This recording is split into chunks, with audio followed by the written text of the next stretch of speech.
Request the other panelists to also stick to the 5 minutes. Suhail, please.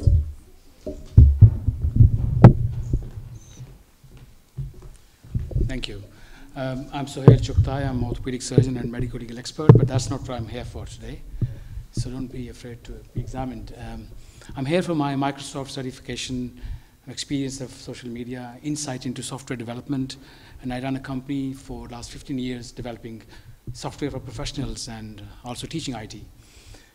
I think social media is a force. This is beyond debate. It's no debate on that. You've seen the word change. Word has become, the social technology has changed the communication methods. We are global. We are 24/7 now.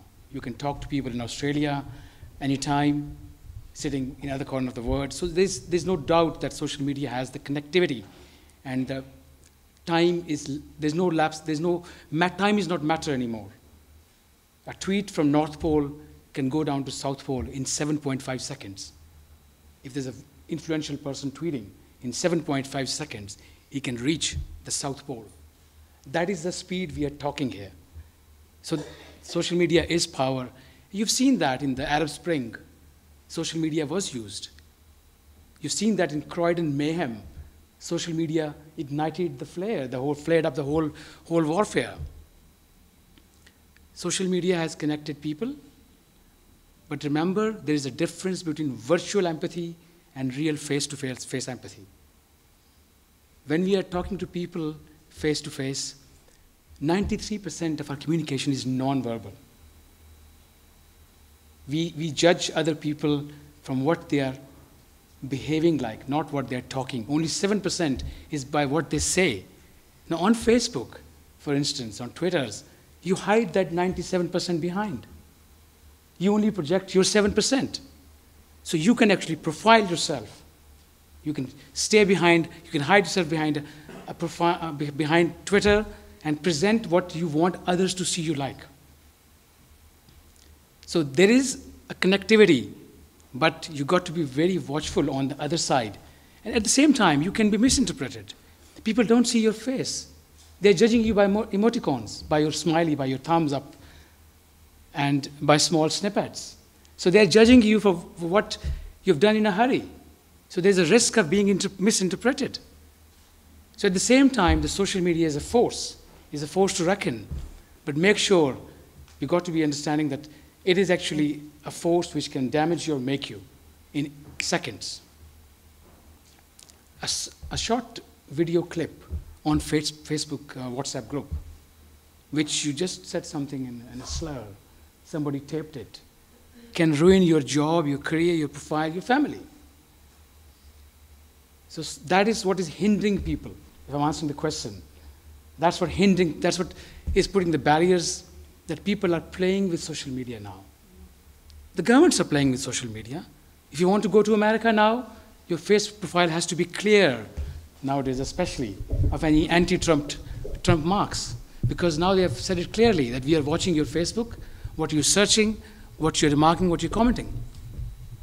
So coming back to the main question, is social media powerful? Yes, it is very powerful.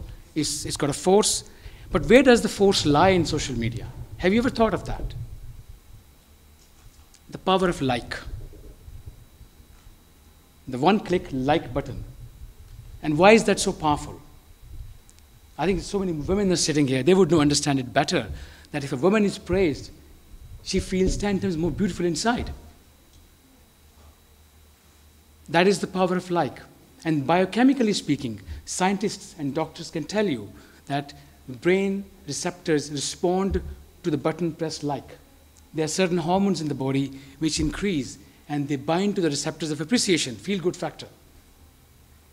So the feel-good factor 100 times a day, what a great living. You don't need a doctor. Somebody's liking your post, feeling good. But someone is liking your friend's post better than you, feeling bad. So both things. You're comparing yourself with your friends. My friend is getting more comments on her birthday. My selfie is less praise than my friend's selfie. My Instagram is less popular than my friend's Instagram. So it's good and bad. You got to be strong to grow beyond that. You got to think that this is a virtual empathy. The real communication is different. That is 93%. So if you ever feel a little bit depressed, this is a side effect of social media, feeling depressed, then make sure that you remember that virtual empathy is far different than real empathy. Also, if you remember the word called nomophobia. Have you heard of nomophobia? If you lose your phone now, you start panicking. What's going on? I can't connect. That's nomophobia, a new psychological disorder. There's a book by Professor Larry Jones, Psychology of Technology. Psychology of Technology. If you read that book, it'll give you the soft side of technology, how it's damaging you and how it's making you. So you got to train yourself to a point where a little remark on WhatsApp group doesn't make you evict out of it. You don't make friends with people who have a great profile just because of that. So you got to draw a line. Where is the technology affecting you? The moment you sense it, you got to go one step ahead. That the virtual empathy is not what you're falling prey to. I mean, look at the other side of it. The superficiality versus authenticity. So that is hindering people. Should I trust that person or not? So social media is hindering people to connect to people in many ways. But at the same time, you found a lost friend of your class on Facebook. So you connected back. So I would encourage my family, my friends, you, to use social media, but with a great self-defense. With a great self-defense to falling prey to virtual empathy, false profiling, and making sure that you're not actually feeling depressed because someone's post is better than your or picture is better than on Facebook. This is where people, there is actually, my psychologist friends tell me that a lot of people come, teenagers, they are falling prey to depression in the classroom, not because they're sleepless using Facebook, because they feel that their class fellow is doing much better, much more handsome, much more good-looking girl than I am because of the likes of Facebook. So in the end, I would like to say that if you're strong enough mentally, we have to grow according to the evolving pressures in the modern world. We just can't stay there and accept it. We have to grow in a different way.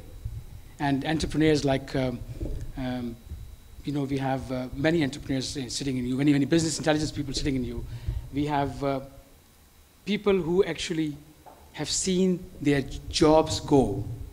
CEOs of the companies have been fired by simple remarks. So you've got to be careful. You're not emotional. You don't remark on Facebook, on WhatsApp in a hurry. That is the underline.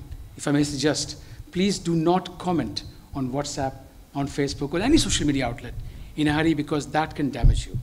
There's a lot more I can say, but the time is limited, and I want to leave the podium for the next speaker. Thank you. Thank you, Suhail. The essence of the message, don't break someone's heart in the heat of the moment. Thank you very much for that beautiful message.